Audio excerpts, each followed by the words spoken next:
Depuis plusieurs semaines, saint Luc décrit la montée de Jésus vers Jérusalem.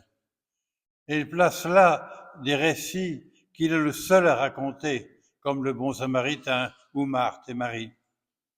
Ici, à propos de la prière, Luc rapporte, comme Matthieu, le pater, le Notre Père, et l'exhortation « Demandez et vous recevrez ». Mais il y insère ici non pas une parabole, mais une interpellation directe avec Jésus, de Jésus, et pleine d'humour. À ses auditeurs, il dit « Supposez que l'un de vous ait un ami qui vienne l'embêter dans la nuit. » Puis Luc ajoute, comme Matthieu, « Si votre fils demande un poisson, allez-vous lui donner un serpent ?» Enfin, la conclusion s'adresse à nouveau directement aux auditeurs, mais là où Matthieu dit à plus forte raison « Votre Père, qui est dans les cieux, donnera-t-il de bonnes choses à celui qui les lui demande ?»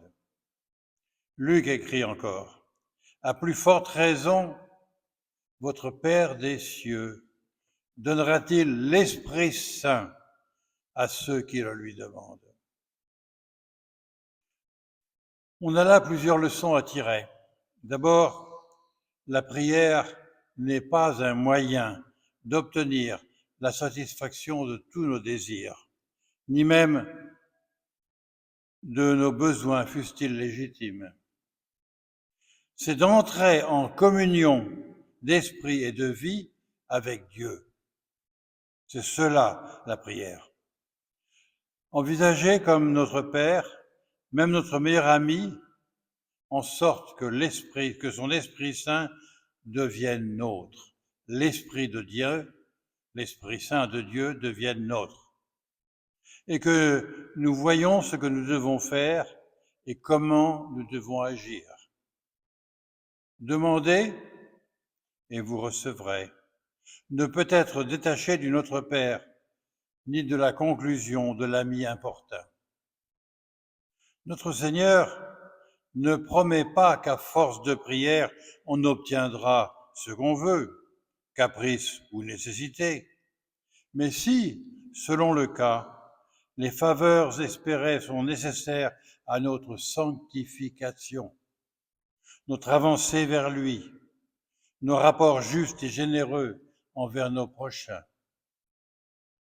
il nous accordera peut-être, ou il en choisira d'autres peut-être, mais là où il s'engage, au nom de son Père céleste, c'est quoi?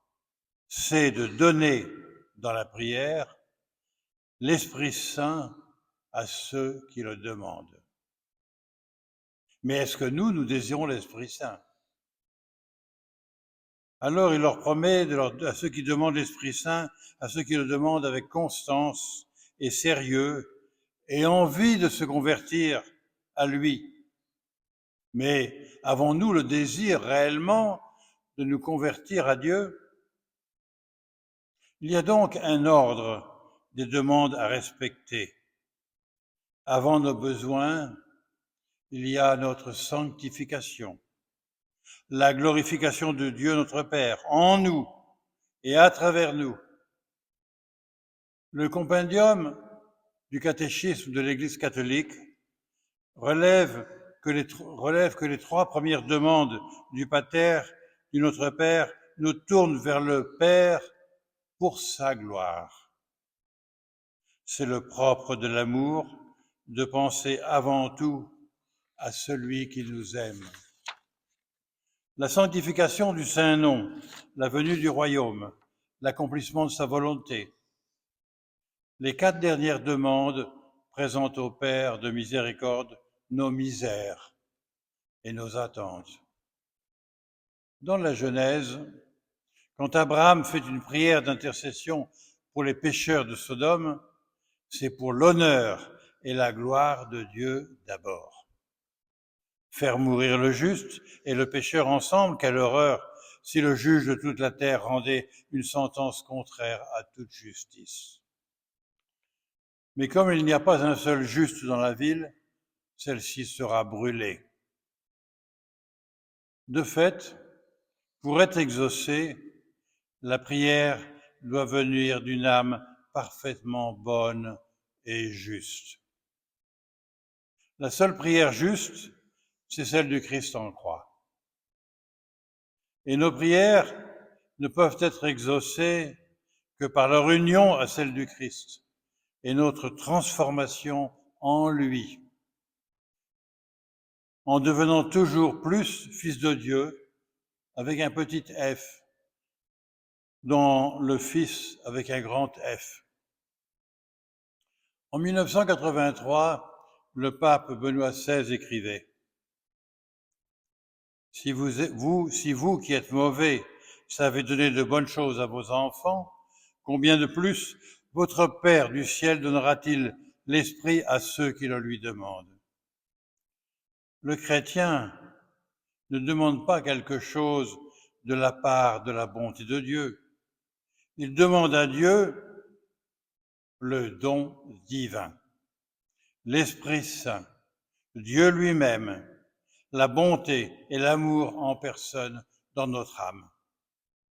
Il ne veut pas que la prière devienne prétexte à la paresse humaine, que nous demandions trop peu à Dieu, mais qu'avec l'audace du Fils, nous demandions tout.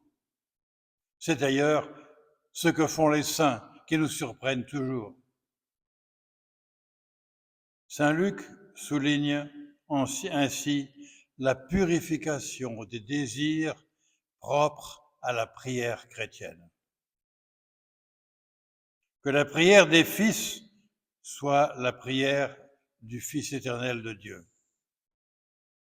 L'Esprit Saint pénètre tout pour faire en sorte que nous, qui sommes mauvais, nous cessions d'être mauvais et que nous devenions bons, participant à la bonté même de Dieu. La prière vraiment exaucée, c'est que non seulement nous ayons de bonnes choses, mais que nous soyons nous-mêmes bons. La bonté de notre cœur, c'est ce qui importe à Dieu. Ce n'est pas les dons que nous faisons qui ont une importance, mais ce que Dieu veut de nous, c'est que nous devenions bons. Le désir du ciel obtient autant qu'il espère, écrit saint Jean de la Croix.